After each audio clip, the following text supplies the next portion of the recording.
of people on top. Mr. Song, his two helpers and himself. The four flames flickered around the middle area, outlining a circle. Looking at their placement, we just need two more to complete the circle. And so, it appeared that the remaining people would have to come on top of the altar. Do you think someone will come to rescue us if we wait? Jinwoo asked Mr. Song. Mr. Song shook his head. Today marks the 7th day since this gate opened. Before reinforcements arrive, those things will probably move first. For a D-rank gate, they sure left it alone for too long. Well, it's the association, after all. A gate will undergo a full opening after 7 days. It was the job of the hunter to prevent that from happening. To close the gate by slaying the boss in the dungeon. That was the real objective of a raid. Should they fail to do so in time, all the magic beasts within the dungeon obtain the freedom to exit the gate. A dungeon break. Jinwoo looked around him. The statue of God remained in its seat, looking down upon their party from distance. If that thing is allowed to leave here, he could not imagine the destruction that would follow. Of course, their party would be the first to be massacred if the statues in the room gained the freedom to move about. So Jinwoo realized they could not just hold out for help.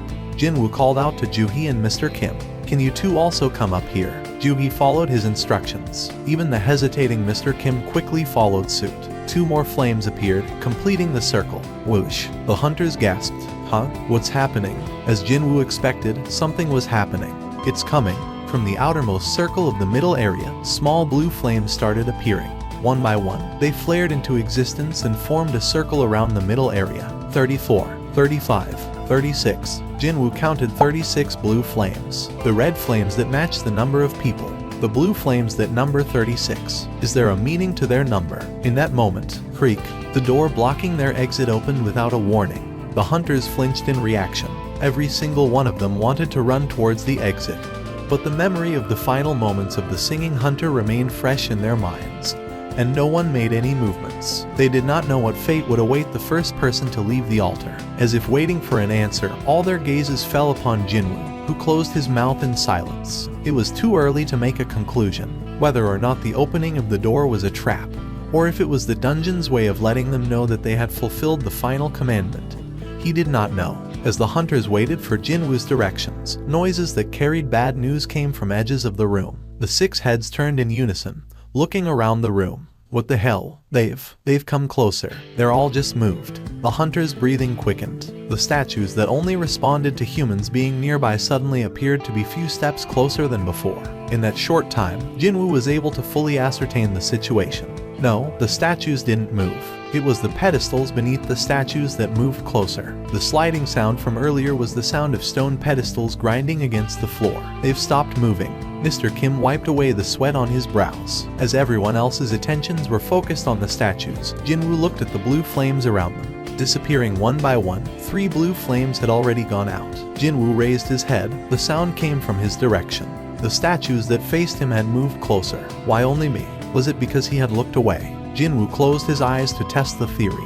What do we do now? With renewed understanding, Jinwoo shouted at the others. Don't look away from the statues. Now that he thought about it, the initial movements of the pedestals were probably caused when everyone looked towards him for guidance earlier. These bastards don't move when we're looking at them. Another blue flame went out, but it did not elicit a response from the statues. Could it be? Without taking his eyes off the statues, Jinwoo carefully raised his arm and looked at his watch. As I thought, the blue flames were disappearing every minute. The blue flames are a timer. Jinwoo surmised that the final commandment's trial was to wait on top of the altar until the 36 blue flames disappeared. As long as each of them covered all the statues, they would be safe. There was a chance no one had to die in this final trial. Jinwoo checked his watch and the blue flames to determine the time remaining. 30 left. They just had to wait for 30 minutes. But Jinwoo had made a mistake. While he was counting the blue flames, he had looked away from the statues, and as such, they started moving toward him again. I can't do this. The man who was positioned across Jinwoo screamed and ran towards the open door. Having startled by the sound of movement coming from behind him, unable to turn around, the man lost all courage and made the decision to run. As he jumped from the altar, one of the red flames disappeared. No, don't, Jinwoo shouted. But the man who ran with all his might ignored him and safely passed through the open doors. What? Mr. Sung, what just happened? He got out safely. Jinwoo, unable to turn around towards the door, did not know what had happened. Did anything change? The door moved slightly inwards. Is it closing right now? No. It started closing a little after that man went through but isn't moving anymore. Jinwoo remembered the red flame disappearing after the man left the altar. Of course, his heart sank to his stomach. The riddle that plagued his mind atop the altar had finally revealed its answer. What part of this was proving faith to the Lord? The answer had come to him. However, to a man who could only walk with someone else's assistance, it was the worst answer possible. The open door was a trap, a false hope to their eyes. Had the entire party ran towards the exit after seeing the door open, the door would have closed immediately, and the party would have ran towards their massacre. On the contrary, the altar was the safe zone. If they had just waited on top and waited out the blue flames while watching the statues, it would have guaranteed their safety. A false hope they could see versus a promise they could not. This was how one proved their faith to the Lord. It was a test to overcome the temptation of freedom amidst the approaching danger. Here, two variables appeared before their situation. 1. Jinwoo's presence. Instead of running to the open door to their doom, the party stopped to listen to Jinwoo, avoiding a certain death. We got lucky. It was only possible due to the presence of a man who had solved the 2 commandments before and saved their lives, earning their respect and attention in the process. But the second variable was not as favorable. Someone had left their party to safety. How would those that remained behind react to this appearance of hope? The answer was obvious. The man supporting Jinwoo was the second to run out the open doors. Mr. Song quickly reacted and caught the falling Jinwoo. Another red flame went out with the second runner, and the door inched closer to being shut. Hey. Mr. Kim wagged his finger at the second runner, but the man, like the first, safely passed through the doors. Looking at the number of remaining flames, Jinwoo shouted, "Please don't move. We can't afford to lose anyone else." Front, back, left, right, to cover the 4 cardinal directions. A minimum of 4 people were needed. Jinwoo, Juhee, Mr. Song and Mr. Kim. If even one more person left amongst the remaining 4, a gap would open up in their coverage. Mr. Sung, what's happening? Please explain, Mr. Kim asked while wiping away the sweat on his forehead. We just have to wait like this, until all of the blue flames disappear. Jinwoo revealed all that he had surmised. Mr. Kim listened with attention and nodded along. Finishing his explanation, Jinwoo added, "We can all survive this. The rules of this room always opened a path to survival for those that followed it. The last rule should be no different. As long as they believed in each other, everyone could leave without being hurt." This was Jinwoo's conclusion. Mr. Kim's thoughts were different. He asked after hesitating, "Mr. Sung, you might be correct on all this, but isn't there a possibility that the door might just close once the timer ends?" Jinwoo could not answer him. Although his theory was gathered from the multiple trials and the evidence observed so far, it was not 100% guaranteed that he was correct, and Mr. Kim needed an assurance. To him, the certainty of his own survival outweighed the uncertain survival of the entire group. "I'm sorry, I don't think I can do this. I'm sorry." And with that, Mr. Kim stepped off of the altar. Ignoring Jinwoo's voice, he ran towards the door. After taking one last look at the people he left behind, Mr. Kim went through the door and did not come back. Jinwoo clenched and grinded his teeth. Fuck, he had saved their lives. Instead of repaying his actions with kindness and gratitude, they betrayed him. As expected, a hole appeared in their coverage of the statues. The statues inched closer and closer towards the group. After looking at their surroundings, Mr. Song spoke to Jinwoo and Juhee. "You guys should go." It was a voice filled with resignation. Jinwoo turned his head and looked at the man. "Mr. Kim was right. Who was it that brought you all here? It's only right that I remain behind. But, if anyone should live, it's you young'uns with your many years of life remaining." Mr. Song smiled. They were words meant to comfort the 2 that would have to leave him behind. Jinwoo nodded in defeat. His heart was heavy, but they were not in a situation where they could argue on who should stay and who should go. "Ms. Juhee, could you please take Jinwoo?" "Okay." But suddenly, Juhee, who was approaching the 2 men, collapsed onto the ground. Struggling to get up, tears filled her eyes. I can't move my legs." Jinwoo and Mr. Song's expressions darkened. She was not in a good state. Her lips had turned blue, and her entire body was spasming lightly. It was the side effect of overusing one's mana to near emptiness, made worse in her exhausted state.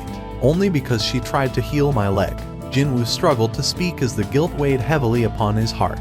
But this was not a time to waste away like this. The statues were continuing to move towards the center of the room. Jinwoo pulled away from Mr. Song's arms and collapsed onto the floor of the altar. Mr. Song's eyes widened. "You." Jinwoo spoke to him with a determined look. "Please take Juhee and get out of here. I told you I would remain." "Then who will take Juhee?" Jinwoo wasn't able to walk on his own. It was impossible for him to take Juhee, also incapacitated, to the doors. Of course, there was the option of leaving her behind, but she was someone who had saved his life countless times before, and even her current state was due to spending all her mana in efforts to heal him. He hated the thought of carrying the guilt of leaving such a person behind for the rest of his life. There's no time. Please go. Mr. Song picked up Juhi with a heavy expression. Juhi cried and shook her head in defiance. No, we can't. Jinwoo, you can leave, I'll stay behind. I promise to buy you dinner, right? Jinwoo took out the E-rank magic core from his pocket and placed it in Juhi's hand. Go ahead first and eat with this. I'll come collect the change later. Juhi flared at his smile. How could you even joke in a time like this? Jinwoo nodded toward Mr. Song, who struck the back of Juhi's neck, knocking her out. Mr. Song carried her over his right shoulder. I'm sorry, it's my decision, after all. Mr. Song bowed his head toward Jinwoo and stepped down from the altar with Juhi. The statues were quickly nearing the altar. Sitting down, Jinwoo took in a deep breath. Noticing the sword that Mr. Kim had left behind, he reached out and grabbed it. Now that it's like this, I'm going to take at least one of you with me. Turning around, he saw Mr. Song and Juhi safely make it through the open doors. Thank God, I'm the only one that'll die now. It was not a sentiment born of some noble self-sacrifice, just a matter of simple calculation. Even if he got out somehow, he would have to live the rest of his life as a cripple. Forget being a hunter, it wouldn't be possible for him to even live a normal life. With no special talents or learned skills, he did not see a happy life ahead of him. Then there's mother's hospital bills, and Jinna's education expenses. Since there was no way he'd be able to support them with this injury, he thought to at least provide for them through his death. Let's see, the compensation for death during a raid was 300 million won to the surviving family, or was it 400 million? Compared to the worthless life of an E-ranker, it was a rather generous compensation. They were here. The first statue to arrive took a step towards the altar. Jinwoo looked towards him and raised his sword. Come, but the first attack came from behind. Stab. The spear that pierced his back now protruded out of his chest. Jinwoo threw up a large amount of blood. The pain assaulted his senses like hail. If the place you were stabbed in was just a bit higher, it would have pierced your heart. Juhi's words from earlier flashed across his mind. The statue raised its spear and with it, Jinwoo. Still skewered to the weapon, Jinwoo found himself suspended in air. As he flailed his legs in pain, the statue slammed him towards the ground. Bang, crack, crack, crack.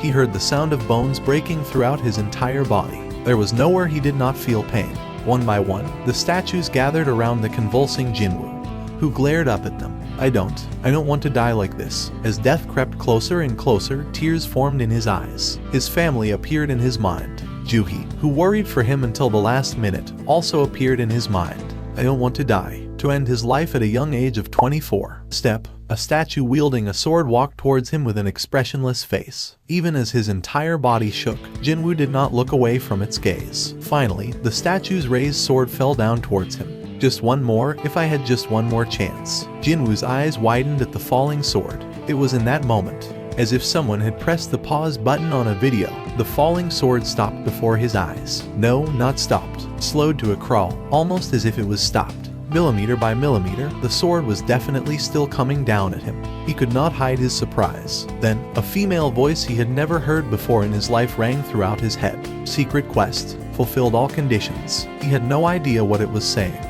No, before that, where is that voice coming from? Ignoring his thoughts, the voice continued. You've obtained the right to become a player. Do you accept? Obtain the right. Accept? It sounds like it's giving me something. Growing up in poverty, he knew there was no such thing as free in life. But I suppose that was in life. What does any of it matter in death? As he waited in hesitation, the voice in his head asked again. You do not have much allowed time remaining. In the case the right is refused, your heart will stop in 0.02 seconds. Do you accept? Whether or not this was a hallucination, one thing was certain, his impending death. On top of the sword slowly coming down on his head, the other statue's weapons were also finding their way towards him. At this point, Jinwoo gave himself up to resignation. Sure, why not? He did not speak the words out loud, merely thought them in his head. But the voice answered his thoughts. Flash, a blinding light surrounded his body, and Jinwoo lost consciousness. He opened his eyes, a bright white ceiling, the stinging smell of disinfectant, feeling of a hard bed behind his back. Jinwoo immediately realized where he had opened his eyes. A hospital. Although he found himself coming less and less after meeting the B-rank healer class hunter Juhi, the hospital was still a place Jinwoo could call a second home in his job. After all, there were even rumors that there was a room reserved just for him here. Jinwoo sat upright, holding his hand up to his chest. He felt the regular beating of his heart. I'm alive, not just alive. His entire body felt lighter than usual. Compared to the heaviness he felt when he would normally open his eyes here, something was different. It was as if he woke up after a good rest in his own home. When he remembered the scene before he passed out, it was an unthinkable occurrence. The falling sword, the statues that surrounded him. Even if he had somehow dodged the sword, it would take a party composed of a rank, no, S-rank hunters to defeat the enemies in that room. And I came out of there alive. Was it a dream? Thankfully, there was an easy way to find out. Jinwoo looked underneath the blanket covering him. If it was all real, he would be missing a leg. Then, a deep voice interrupted him. Have you regained consciousness? Two men kitted out in black business suits approached Jinwoo's bed. The youth tilted his head and asked them, "Who are you?" He had never seen these two's faces before. One of them with the close-cropped hair like a soldier and wearing a pair of sunglasses presented him with a business card. "This is who we are." Jinwoo received the business card and read what was written on it. Woo Jin-cheol, the section chief of the monitoring division, the Korean Hunters Association. I was unconscious for 4 days. Just how did I get to this hospital? Did a large guild participate and kill those DMN things? Well, actually, Woo Jin-cheol awkwardly opened his mouth. By the time the agents of the monitoring division and the White Tiger Guild arrived at the scene after being briefed by the survivors, everything was gone. The only thing to be found within that open space was you, Mr. Seong Jin-woo. There was not one trace of the god statue nor the stone statues. Come again. Jinwoo displayed a shocked, disbelieving face. It's hard for us to believe it as well. If there had been any inconsistencies in the testimonies of the survivors, or if we had failed to find the remains of the victims in the chamber, we might have suspected something fishy was going on. Woo Jin-cheol carefully studied Jinwoo's reactions as he continued on. We suspect that Hunter Seong Jinwoo Nim might have gone through another awakening. Another awakening. Jinwoo's eyes shot open wide.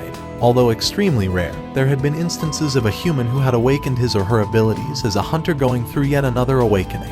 Often referred to as reawakening, those who undergo this process would normally become extremely powerful compared to before. Originally, once a hunter's rank was assigned at the beginning, it rarely changed. A hunter's abilities were determined the moment one went through an awakening, that was why. However, it was a different story for those going through the reawakening process, jumping past their own limitations to rise up from, say, rank C to A, or even from B to S. Such things had happened before. The god statue was said to have melted rank C hunters with nothing but its eyes, according to the survivors. If one were able to kill such a creature even while unconscious, just how powerful one could possibly be. To prepare for this unlikeliest possibility, Woo Jin-cheol labeled this incident as top secret and made sure everyone involved would keep their mouths shut. Woo Jin-cheol's chest began beating real fast. Could Korea finally have a hunter on the level of an international powerhouse? Of course, confirming the truth of the reawakening wasn't difficult at all. Didn't the wise elders once say to make hay while the sun still shines? Woo Jin-cheol signaled to his lackey, "Bring it here." Although this device had been miniaturized, its efficiency or accuracy did not fall short of the actual full-size measuring device located in the Hunters Association. Jinwoo placed his hand on top of the black crystal and soon enough, warm rays of light oozed out from it. Cold sweat drops formed on the foreheads of Woo Jin-cheol and his lackey. Not too long after then, the light surrounding the crystal dissipated. Woo Jin-cheol hurriedly took off his sunglasses and confirmed the numbers. Right away, a small earthquake rocked Woo Jin-cheol's eyes. How can this be? He rechecked the numbers, but it remained the same. How could a person holding a hunter license possess the magic energy value of only 10? When considering the fact that the lowest average value for rank E, the bottom rank, was around 70 to 100, Seong Jin-woo was no different from a regular person. Woo Jin-cheol rapidly realized that being here was a waste of time, so he got up from his seat. "Let's go." "Yes, sir." Woo Jin-cheol and his lackey quickly packed up to leave. "Thank you for your cooperation. If you remember anything else, please give us a call anytime." As if their rear ends were on fire, two men in black rapidly left the room as soon as they put away the device. The hospital room that felt rather small suddenly became quiet and lonely. "Huh?" He looked up without thinking, and then saw words floating in the air. He closed his eyes and opened them again. The words remained floating up there without a single change. He shook his head hard a few times and even rubbed his eyes, but they were still there. Jinwoo massaged his aching forehead and lowered his head. "It hadn't been a long time since I started hearing weird things, but now I'm even seeing them, too." Could something in his head really be broken? There was a condition called PTSD, after all. It was only a few days ago since he witnessed the deaths of many of his comrades, not to mention he himself nearly died as well, so it would not be so strange to hear or see weird things as a possible side effect. However, there were a couple of things that prevented him from dismissing this out of hand. Jin Woo's sight lowered to his leg. The leg that got cut in half by the shield of the stone statue was now all fine and dandy. The voice he heard out of the blue inside the underground temple hidden within the depths of the dual dungeon. His completely cured leg, and now, those words floating in front of his eyes. Too many weird things were happening all at once. What if there was a chance that all these things were not isolated events but linked to one another? Once the confusion in his heart died down and he felt calmer, he became quite curious about the contents of those so-called unread messages. There might be answers to his questions found within those messages, after all. In order to confirm the messages, he reached out towards the words, and his hand simply went past them. It's not touch operated. It seemed that he got way too used to how a smartphone worked. Check messages. Reading. I want to read. I want to look. Hey, show me already, will ya? Just what is it that you wish to see that bad? He felt a cold, probing stare coming from the side, so he turned his head to look, and spotted his little sister in her school uniform looking at him from the gap of the half-open door. Boom. Jin Woo became speechless. Maybe you hurt your head really bad. The younger sister stood at a distance away and asked Jin Woo, "Are you really okay?" "Yes, I'm telling you the truth. I told you to stop getting hurt. You have any idea how worried I was?" "I'm sorry. Other people walk away fine, but how come it's only you who gets hurt all the time?" "Sorry. I was thinking of leaving behind this kid alone and dying, wasn't I?" What a relief that he made it out alive. Jin Woo's gaze shifted ever so slightly towards the words floating in the air. It still feels like I haven't completely woken up from that nightmare just yet, doesn't it? There were so many things he couldn't understand. But, so what? The most important thing was that he came back alive, and he got to see his little sister again. Do you hear me? If you get hurt one more time, I'm going to give up on studying, find a job, and make sure you don't work as a hunter ever again. Hey, Jin-ah. Yeah? When you are playing video games. Jin-ah smirked softly. I don't play games anymore. The third year of high school is only a few days away, you know. I know. When there are unread messages in a game, what should I do access them? You gotta open the mailbox first. As soon as Jin Woo said the word open, a clear beep entered his head and the hidden messages revealed themselves. Congratulations on becoming a. Jin Woo smiled brightly. Finally, seeing her older brother's complexion suddenly brighten like that, Jin-ah felt something was wrong and quickly asked him, "What's up? What game is it? You need my help." Jin Woo firmly shook his head. "Nope, no need. I'll do it alone." How would his younger sibling react if he told her what had been happening to him right now? I really don't want to be labeled as a loon by her. Congratulations on becoming a. He thought that the first message sounded familiar, as if he heard it before from somewhere. Where have I heard it from? I know I have. He heard those words just before he lost his consciousness. The system, growth, penalties, and finally, rewards. The words with unknown meanings fell on his lap one after the other. Just what will it help grow, and what will it reward me with? He decided to worry about the confusing words later and calmly opened the next message. Is now available. Gulp. Jin Woo unconsciously swallowed his saliva after reading that rather suggestive title. His heart began to beat faster in anticipation. Confirm. Press up 100 times, incomplete. Sit up 100 times, incomplete. Squat 100 times, incomplete. Running 10 kilometers, incomplete. Incompletion of daily quests will result in appropriate levels of punishment. Jin Woo reflexively spat out a dumbfounded chuckle after confirming the contents of the message. Ha. Seriously, ma'am, should this be the feelings of disappointment? To think, with the grand-sounding daily quest, the one titled Preparations to Become Strong, was nothing more than a list of physical exercises to train his body. Well, for sure, if he did as the quest said, then his body might get a bit tougher. Jin Woo shook his head. He suddenly thought that he was a fool for searching for answers to his many questions from a DMN hallucination. I'm sure these hallucinations and weird things I hear will eventually go away with time. His eyelids slowly closed shut, and Jin Woo drifted away into a deep slumber. Tick-tock. Even when Jin Woo was softly snoring to himself, the needles of the clock hanging by the wall continued to tick away. The needles spun and spun around until they indicated 11 hours, 59 minutes and 57 seconds p.m. Tick-tock, tick. 58, 59, 60. Jin Woo's eyes shot right open from the violent tremor that shook his entire body. An earthquake. Jin Woo sat right up and grabbed the edges of the bed. The shaking was so bad that he couldn't maintain his balance. Rumble. The shaking got progressively worse as the seconds ticked by. It happened then. One of the steel bars on the bed he held on for dear life suddenly broke.